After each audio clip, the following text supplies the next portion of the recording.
Okay. While wheels. That's right. So actually, here's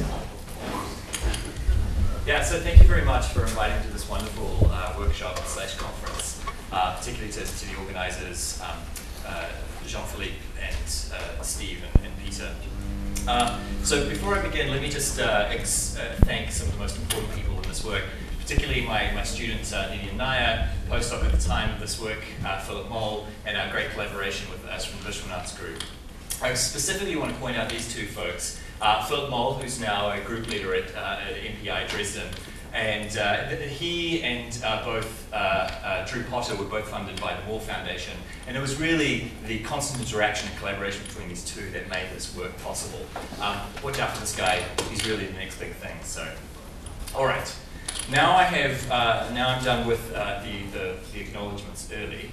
I'm going to tell you a little bit about our work on some of these topological systems, which is, I guess, a slight digression from the theme of this session, which in principle is really more in line with my true identity, and this is work which is more about my hidden identity, although financially it's probably exactly the other way around.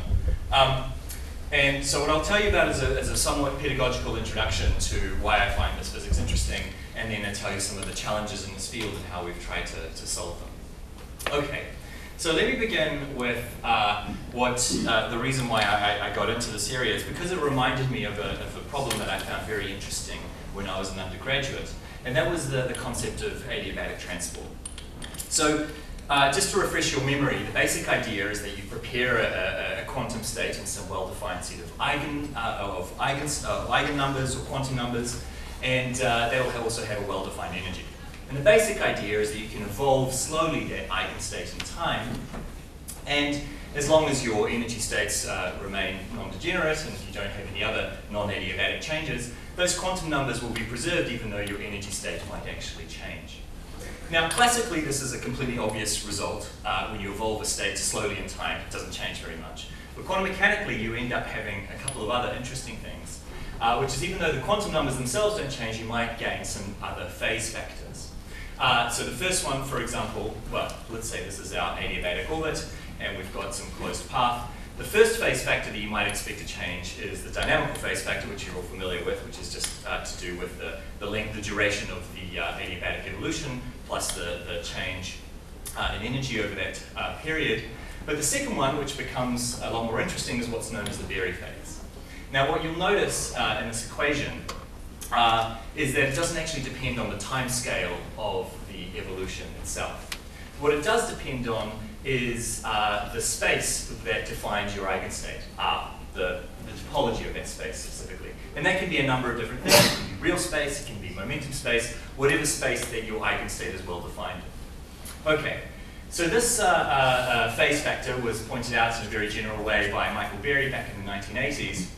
And I was intrigued when I was studying this problem many, many years ago, that this would actually have some real consequences into the properties of a material.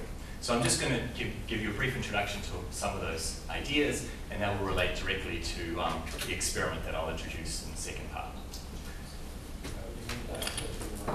Oh, so that must be very annoying. Sorry about that. Yeah, okay. Go.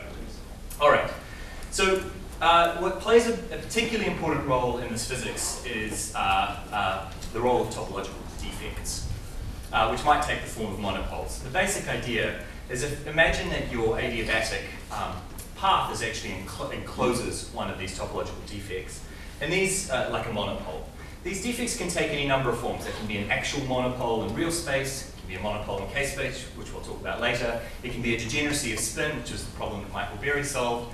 But the basic idea is that the result of evolving your state in such a way that it encloses such a defect actually directly affects this Berry phase factor. So, and it turns out that if you look, that if you calculate what that phase factor will be, it will be related to what's known as the Berry curvature, or the field associated with this monopole. And what it turns out is that the flux enclosed by your closed path is always an integer number, where that integer number is known as the Chern number. There was some of this work that was touched on earlier in this morning's talks. So the fact that this is always quantized becomes very important and leads to all sorts, a number of interesting properties. specifically topological invariants. And what we mean by that is that if you distort the shape of the space, you'll always end up having the same kind of quantization. So it doesn't matter, for example, how I distort my potato, no matter how ugly it is, I'll always get the same kind of quantization of this flux. Okay. So what are some of the most interesting applications of this idea? Well, for example, you can actually derive direct monopoles from, or the quantization of direct monopoles from this argument, but also becomes relevant to the people in this room when you think of condensed matter systems with the appropriate space to consider is not necessarily a sphere, but actually the Brillouin zone. And in the Brillouin zone, once you include periodic boundary conditions, it of course is the topology of a torus, and the consequences of this topology is that it leads directly to the quantum Hall effect. And I'll touch a little bit more on that later on. So this factor here is exactly this very phase factor that I showed you earlier. Okay. But where things get really interesting is actually when you compromise this topology in some interesting way. And where you might compromise this topology is, of course, where you break the periodic boundary conditions. So in the case of a condensed matter system, like a 2D electron gas, that always happens at the boundaries because you compromise the periodic boundary conditions. And as a consequence of that, you get edge states. And the result of those edge states, those have real properties that are measurable. Famously in the quantum Hall effect, where you get zero conductance between Landau levels, and then also another manifestations of this is, of course, surface states and topological insulators. Again, from very similar arguments, compromisation of the topology of the space, you'll always end up getting these edge states manifested as these real-life properties. Okay, so let me now bring you to, I don't know what time it is, to Weyl and Dirac systems. So the basic idea here is that we look for some unusual band dispersions in nature, where specifically we look for band crossings. And by definition, those you almost always have to, well, through various symmetry arguments, they would have to be linear. And specifically, they can be mapped onto a Weyl Hamiltonian. So this Weyl Hamiltonian essentially shows you that the energy disperses linearly in momentum, and with some suitable definition of spin or pseudo-spin, you'll end up having always momentum coupled to the spin quantum number that's relevant in the system. Spin, again, can take a number of forms. It can be real spin, as it is in TIs, but it can also be pseudo-spin associated with the bipartite nature of the system, or multiple bands in the system, and so on. But this kind of Hamiltonian actually ends up to being an inherently topological object. So because of a charge conservation argument, you always need to have pairs of these kinds of dispersions in a real system, but they always will have opposite sign. So if you drew the Berry curvature associated with each one of these poles, you end up having one with all of the field lines pointing outwards, and the other one with the field lines pointing inwards. With those field lines, again, don't necessarily have to be real magnetic field, just whatever represents the Berry curvature in the actual system. But they're inherently topological objects, and that's really the origin of some of the interesting physics. Okay, I think that's all I wanted to say there. Now, there are at least 3 flavors of this kind of these kinds of materials that have been, well, 2 of which have been realized in nature. Let me start with the one that's still a little bit debatable, but was the first one to be theoretically considered, which was a material that breaks time reversal symmetry. When you have a single or an odd number of pair of these Weyl nodes, you necessarily have to break time reversal symmetry, and that's probably the simplest kind of system to consider. If you preserve time reversal symmetry, then you always need to have an even number of these pairs, but they don't necessarily need to be in the same point in momentum space. And those are materials like tantalum arsenide, niobium arsenide, and a few other, usually inversion symmetry breaking, always inversion symmetry breaking materials. There's a third class, which is the subject of this talk, which is symmetry protected 3D Dirac systems. So in this case, you preserve both time reversal and inversion symmetry, which means that those Weyl nodes have to exist at the same point in K-space. Now, the reason why that's important is because normally you would imagine that those Weyl nodes would interact and gap each other out. But due to an additional symmetry of the system, in this case rotational symmetry of gadolinium arsenide with sodium 3 bismuth, you actually preserve that degeneracy. But that's all I'm going to say about that. The rest of the physics is completely generic and related to the physics of Weyl systems. Okay, so why are these intrinsically topological objects? Well, I've already discussed how topological defects or monopoles become very important in these materials. But imagine your adiabatic path forms some loop. As soon as you thread it through one Weyl node, you'll always pick up an integer number or an integer churn number associated with the Berry flux, and that'll be opposite for each one of these nodes. So how does this connect to the edge states that we discussed earlier?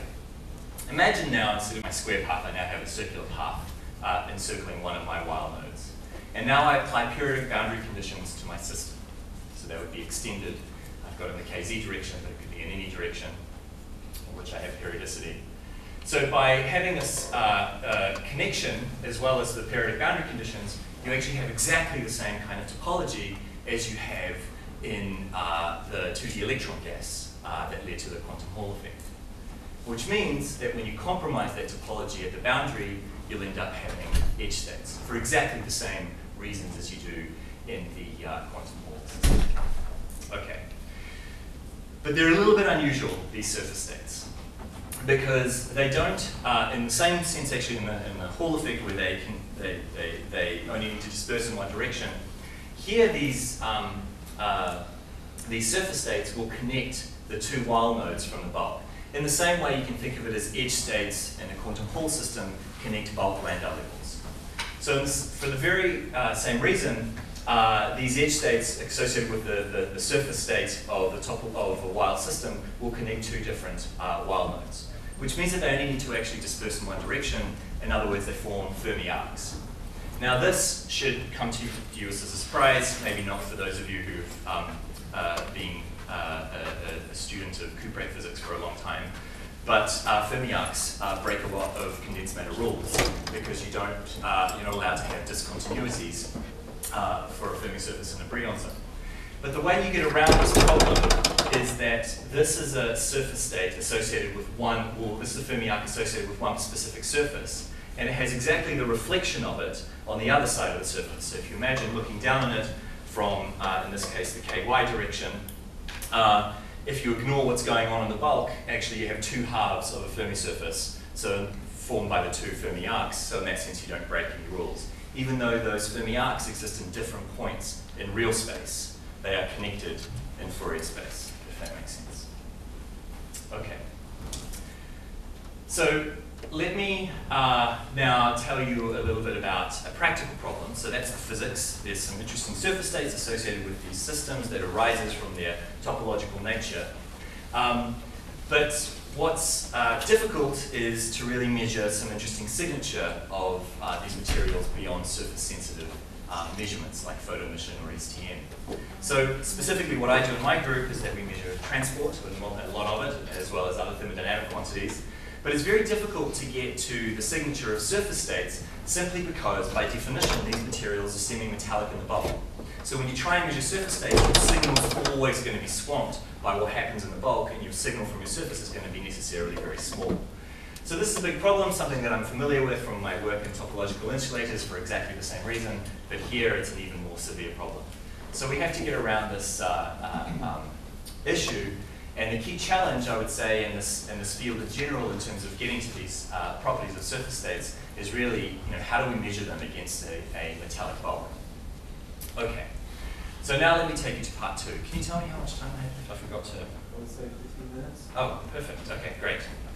So now I've given you a broad introduction to why I think this physics is interesting, some of the interesting properties that have emerged from them. So now I'm going to tell you a little bit about how we've started to do experiments that reveal the physics of these surface states. Okay. The primary tool that we've decided to use is focused ion beam microstructuring. And the basic idea of using this tool is to really try and reduce the bulk to surface ratio so your surface now is amplified in its signal. So the basic idea of a focused ion beam is that you have this very expensive tool, usually in a nanofab lab, somewhere in your university, and it can work in 2 modes. It usually accelerates a beam of gallium atoms, but it could be argon or other kinds of inert gases. And accelerates them towards your sample, blows away small parts of your sample with almost lithographic definition, and so you can structure your systems to any thickness or shape or whatever you might like to do. The second mode that they work in is actually depositing some material, so metallic contacts, for example, to do transport measurements. And that's often what we do, so we use it in these two modes. So we'll start with a single crystal that looks like this. This is a sample of cadmium arsenide.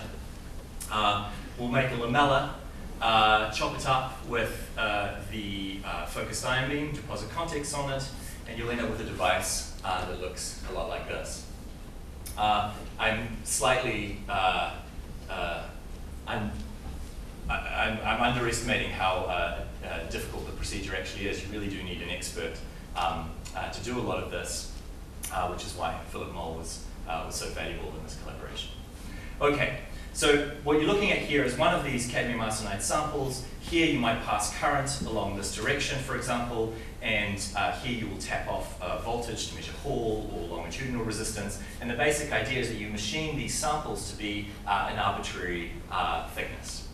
We can get to a certain thickness. There are certain limits to a few tens of nanometers, but in general you can actually do these kinds of devices, make them all sorts of shapes, and as a result increase your surface to bulk ratio.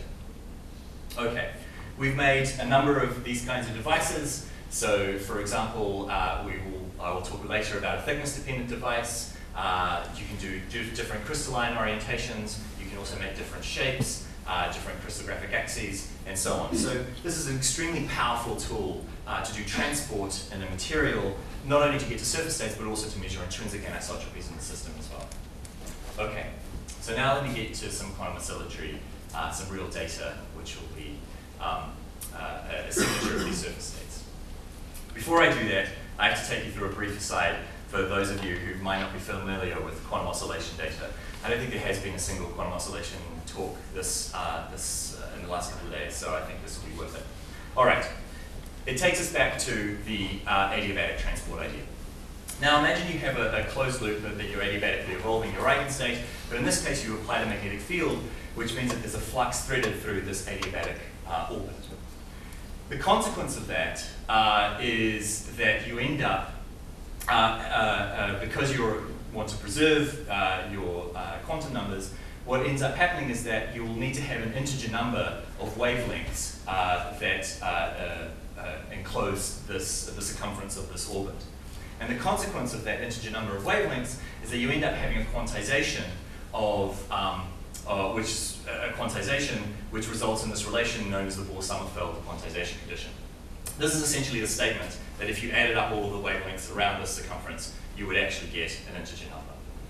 Okay, now this quantization leads to some very interesting consequences, the most important of which is probably the quantization of energy in these systems.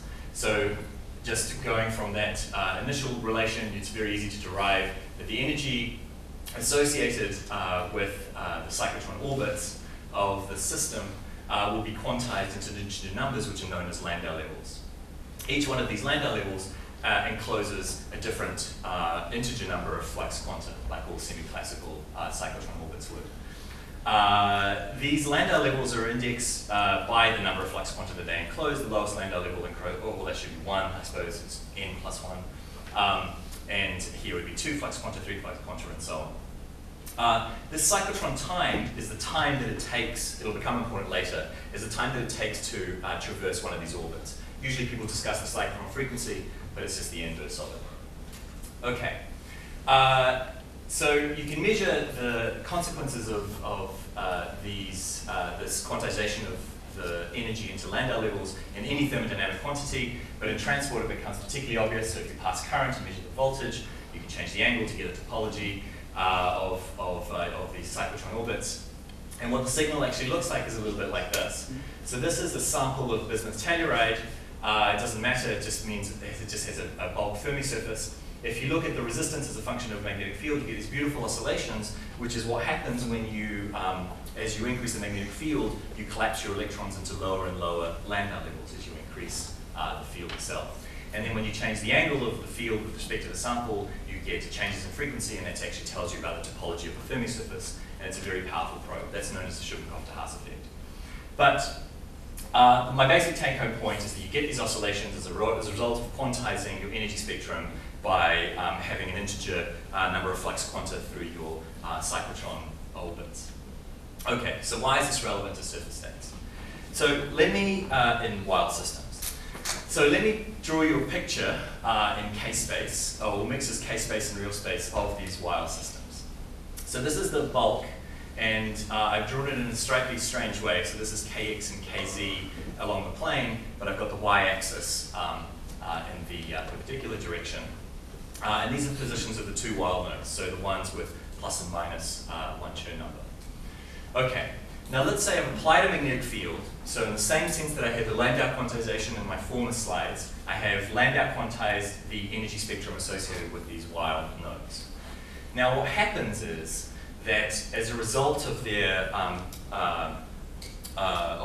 spin momentum coupling, that once you get to the lowest Landau level, the n equals 0 Landau level of these Weyl systems, it actually turns out that it disperses in just one direction. So that's a very important point to hold on to, that the lowest Landau level for a Weyl system will always move in one direction in space. Okay? It's kind of an unusual consequence of its directness. Now I'm going to draw the two surface states, the two surfaces, so again k-space, but now I've got the Fermi arc connecting the two Weyl nodes. And now what I want to do is to see what happens when an electron evolves along this surface state. So here's my electron, it feels a Lorentz force, it's pushed along the Fermi arc from one Weyl node to the other. But now the question is, what happens when it's on the Weyl node? So recall that these Weyl nodes are in their lowest Landau level, so they only disperse in one direction, so they only move in one direction, which means that, like a vacuum cleaner in some sense, this electron will be pulled down by the bulk Landau level, pushed through to the other surface, and then back around. Okay. So there are essentially two major components to this orbit. There's one part which feels a Lorentz force, which is across the two Weyl nodes in the surface state. And then there's one part which traverses through the bulk, which is actually a Lorentz force-free path. And then together, they all make a closed orbit. And exactly the same arguments that led to the Bohr-Sommerfeld condition, I can regard this as an adiabatic orbit, get the same kind of quantization, at the same time sort of cyclotron timescales, but now my cyclotron timescale, the time taken to complete this orbit, will involve two components. One, which is the timescale associated with traversing the Fermi arc in k-space, and the other, which is the timescale associated with traversing the real thickness of the sample in real space. Okay, so that makes a closed orbit. We expect to have the same kind of quantization, and in fact you do. There's some change in the curvature, but this would be with the quantization that you get in a trivial system. This on the right would be the quantization that you get in a real system. The fact that there's some bending of the Landau levels is associated with the fact that you've got this thickness component in the quantization. Okay. All right, so we've got Landau levels, so we expect to see quantum oscillatory phenomena from the surface states, which is the main point that I wanted to get you to. But now these quantum oscillations are going to be strongly thickness dependent because the timescale associated with the cyclotron orbit depends on the thickness of the sample itself. So we prepared a device like this, all with different thicknesses. We went up to 1 or 2 microns actually, but this is one ranging from 450 nanometers down to 150 nanometers. And in this next slide, what I'm going to show you is the data for two orientations. One with these gold parts of the contacts and the purple parts of the sample, if that wasn't obvious. So I'm going to have two orientations, one with the field perpendicular to these planes, which is the orientation at which I expect to see these interesting cyclotron orbits, and one with the magnetic field in the plane where I don't expect to see it. And here is the real data. The 90-degree direction is the one with the field in the plane, and here we see one frequency. Here's the frequency spectrum from the quantum oscillations, and it peaks at 36.5 Tesla. That's essentially a measure of the area of your Fermi surface, your bulk Fermi surface. And that frequency is being seen for the last 30 years in cadmium arsenide. There's nothing interesting about it except that it results from the bulk, and we see it in this system, so there were no surprises there. However, when we move the magnetic field orientation so that it's perpendicular to the planes of the device that we've just made, you end up seeing a second frequency, one here at 61 Tesla. Now that frequency has never been seen in cadmium arsenide, and it only exists in this orientation, so everything started to smell pretty good. By the way, the photo emission has been measured on these materials, and you can actually measure the length of the arcs, and approximately the size of the arc corresponds to the size of the orbit expected for this 61.5 Tesla frequency. So it was in the right ballpark for what we were looking for. Another good sign. Okay, so let's now do a full angle dependence. I just showed you two orientations. Now I've got a polar plot, which is the frequency, where the radius is actually the frequency of these oscillations. And now I'm changing the angle in this direction, which is essentially the field changing with respect to the sample itself. What it's basically showing you is that this blue pocket, which is this 36.5 Tesla frequency, is isotropic as a function of angle. It's because it's a bulk pocket and it's basically a ball of a Fermi surface. But if you look at the red data, which is the 61 Tesla frequency, it's essentially flat on this polar plot, which means the following thing, that it depends on the perpendicular component of the magnetic field. And that's what you expect for a surface state in a system, that it would be two-dimensional. Okay. Another really interesting component of it, because we have this thickness-dependent device, you can measure how the amplitude of this quantum oscillation varies with the thinness of the device itself. And what you see is that the amplitude seems to grow more or less exponentially. So whatever you feel the end conclusion of all this business is, there's no question that we're seeing a surface state. This same frequency grows exponentially as a function of decreasing the thickness of the sample, so increasing the surface to bulk ratio. So there's no question that this is some sort of surface state that is growing as a function of us making our samples thinner and thinner. I have a theory of why this system is exponentially grows. For those of you familiar with quantum oscillations, you'll know that the amplitude of a Cherenkov-de-Haas oscillation is exponentially suppressed with the time scale of how long it takes to complete a cyclotron orbit, the cyclotron frequency. Right? So the longer the time scale, the more strongly suppressed your quantum oscillations are. In this case, your time scale is directly related to the thickness of the sample itself. So as a result, you get an exponential suppression or increase as you make your samples thinner and thinner for exactly the same arguments. Okay. But this is all in some ways anecdotal, well not anecdotal, but it's perhaps indirect evidence. There's certainly evidence that it's a surface state, but we wanted something that would be specific to the nature of these Weyl orbits, which depends on their thickness. So one thing that we want to take advantage of is that the phase of the oscillations actually depends on the thickness itself, right? Because the cyclotron orbit doesn't. The cyclotron orbit depends on the thickness. So we decided to make a device using, again, the focused ion beam technique that had two configurations. One of them was the parallel type configuration, where you had two parallel planes to your device, which is this rectangle here. So that's the kind of devices that I've been showing you so far. And in this case, you can see that since the thickness is the same, then the phase of the oscillations is always going to be constant across the thickness. And then we made a device directly next to it under exactly the same conditions, which is now triangular. So as a result, the thickness actually varies, which means that the phase of the quantum oscillations varies continuously. What that means is that in the rectangular device, all of your quantum oscillations are going to have the same phase, so they're going to interfere constructively. But here, your quantum oscillations always have a continuous variation phase, which means they're going to interfere destructively, and you're going to suppress the oscillation that actually depends on the thickness of the sample. Okay, and here's the raw data.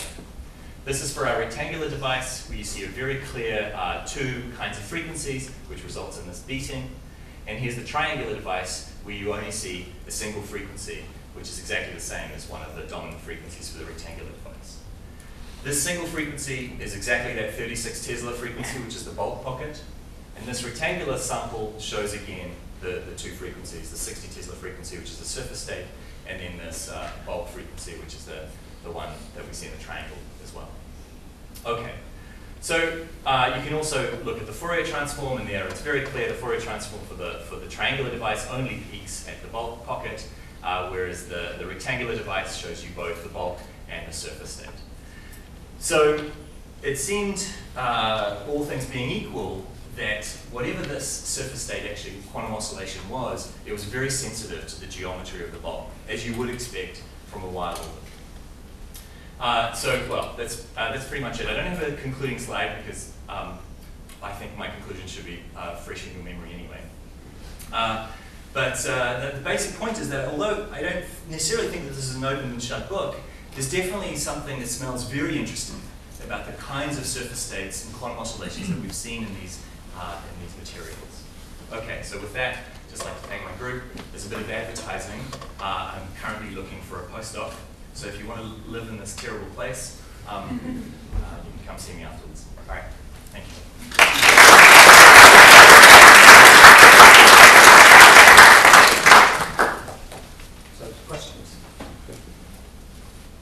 So in this last part, James, so you have your Toblerone sort of shaped sample and the flat part of chocolate. I like that Toblerone. Yeah. I mean, what does this mean microscopically, this surface of this Toblerone? I mean, the Weyl points are projected to some surface to ourselves to give you a Fermi arc, microscopically. You're fitting this sample at some angle with a certain precision with regards to the crystal structure. So can it just be that microscopically, if you zoom into the face of your Toblerone, Yeah. you just don't have the right surface to see the Fermi arc? So the question is a fantastic one, and you're right. But we fit this device or machine this device so that well, it's immediately obvious because you see quantum oscillations in this system. But we fit this device so that the z-axis was actually in this direction. It's only on the 001 face that you don't expect to see the surface states, right? So here we're rotating essentially around that z-axis, which means that you should have surface states in all of these spaces. But you're absolutely right that is actually something interesting to look at. Let me just skip to a device that we did make. Eventually, sort of hit this guy. Yeah, so here we actually made exactly the kind of configuration that you suggested. So we had two devices flipped under exactly the same conditions, 001 for one of them, 011 for the other. This one we see the surface state, this one we don't see the surface state. And that's simply for those who have missed that subtle point in these materials. If you imagine the two Weyl nodes exist along one axis, the surface state will exist along this area, any face along this area, but it won't exist along the z-axis projection, simply because the two Weyl nodes are right on top of each other, so there's no projection in the surface state.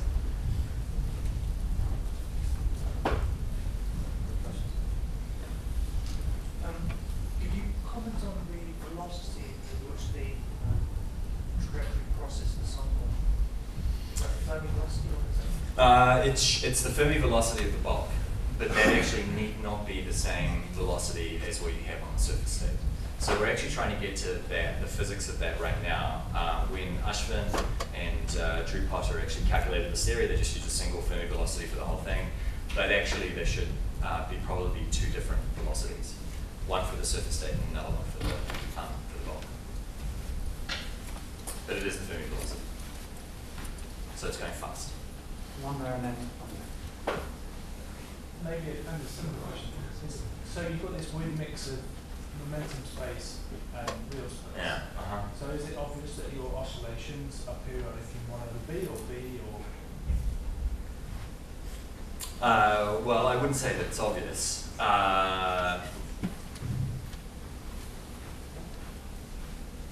So if you look at your raw data, so you're taking FFTs and getting frequencies out as if it was a normal system, but it's not.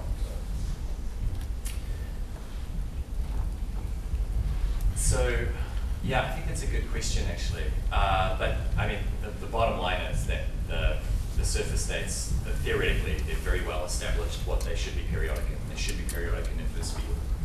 There's some deviations from periodicity due to non-adiabatic effects, but at low enough fields, you always get the same kind of Landau quantization as you get in a trivial system, which actually makes them very difficult to detect. but I'm afraid I can't pinpoint a trivial reason for why that is. Oh yeah, right, of course. I think this is right. So it's because the only point that the field comes into it is actually in the k-space orbit, right? That's where it feels the Lorentz force. So that part I didn't actually catch. Why is it with Lorentz? Because it's just parallel to the field. So the part that goes through the bulk is actually doesn't feel the Lorentz force. The part that goes through k-space does feel the Lorentz force. So that's where the field actually enters.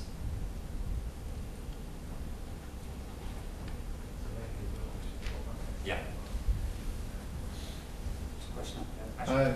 So does this this sort of new oscillation, does it follow the normal kind of temperature dependence like Lipschitz Kozovich, or is it completely different? So that's a great question. Because of various bleeding effects, it's been difficult for us to do a simple Lipschitz-Kozovich fit, but we have done it, and it fits in exactly the same way. It doesn't have there aren't different statistics or anything like that. The Lipschitz-Kozovich fit essentially relies on the Fermi-Dirac nature of the system, and these are still simple Fermi-Dirac particles. Even though I'm in a correlated electron session, these are not correlated. James, you're being very careful to not declare victory and say, you're saying your data smells good. And yeah. The limit. Is there another explanation that's competitive that could explain many of the salient features you've seen that you're worried about? I think, well, not simply. I think the only one that I've heard would be that maybe it's a topological surface state and therefore only exists on one surface. Can we really show that it depends on the geometry of the bulk? And then the way to explain away this result is that somehow, because of some enhanced surface scattering properties, you actually get a suppression. You get a suppression for this device rather than this device because of the some surface scattering kind of mechanism, which is possible. I find it surprising that it suppresses just one frequency and not another. But basically, you have to you don't have one self-consistent picture to explain all the data. You would have to invoke a different mechanism for this experiment. It could also fail the scattering time in the previous slide. The exponential part. Yes, it would also fail there. Although on the other hand, if you what you would expect is a 1/L dependence for a trivial surface state, and that one could argue. I'm putting too many holes in my own argument, really. But anyway, one could argue that 1/T is not easily distinguishable from an exponential dependence. Although I think it is, and I can certainly show you that. We have another question. That's basically a bit about the temperature dependence. I mean, in the one Fourier transform, you actually show that you see the harmonic, like twice the frequency, and you said that the ARK fit actually does work. Do you have an estimate for the mass, though? Yeah, we do. It's about 0.12 electron masses, and it's actually exactly the same as the bulk electron mass. Because you can get that from the FFT temperature. Much lower, actually. Okay. You thought it would be lower? Yeah. Well, that's not obvious to me, actually. Why do you think it would be lower? Well, it depends how close you are at the Fermi level with your Weyl node. Oh, you think the bulk would be lower? Yeah. So you think you have some mass enhancement from the fact that it has a surface character? Yeah, I'm not sure. Chris? Oh, sorry. It's fine.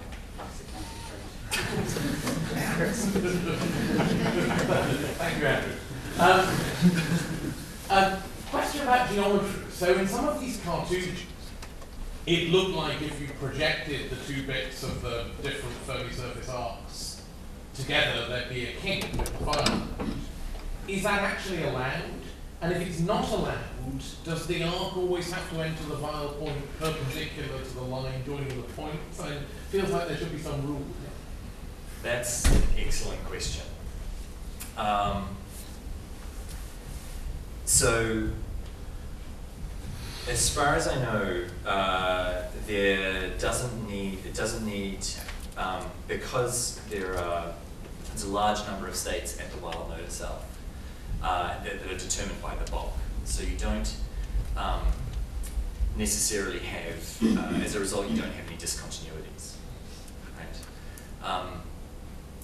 But whether that affects the approach of the surface state to the Weyl node is a good question that I don't know the answer to. Yeah. I do want to show you something that's related to that, though, because we did another experiment, well, which I thought was which relates to that exact point. Yeah, sorry, I know you all want to get to coffee.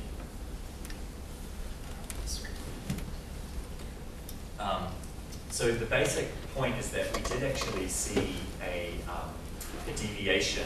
So if you look at the Landau levels and then look at the spacing between the Landau levels, a typical in inverse field. For a typical quantum oscillation, that shouldn't change as a function of field. You should always have the same period because it's periodic in inverse field.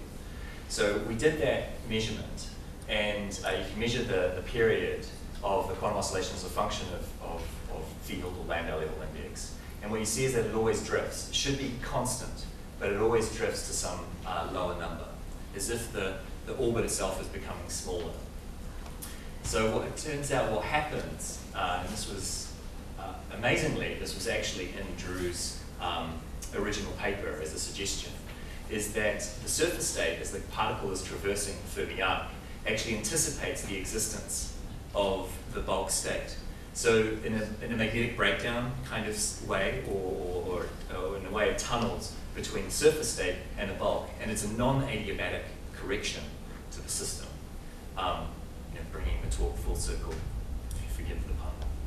Anyway, so the point is that as a result, you get an effectively smaller period, and that's exactly what we end up seeing at high enough fields where you get to lower and lower Landau levels.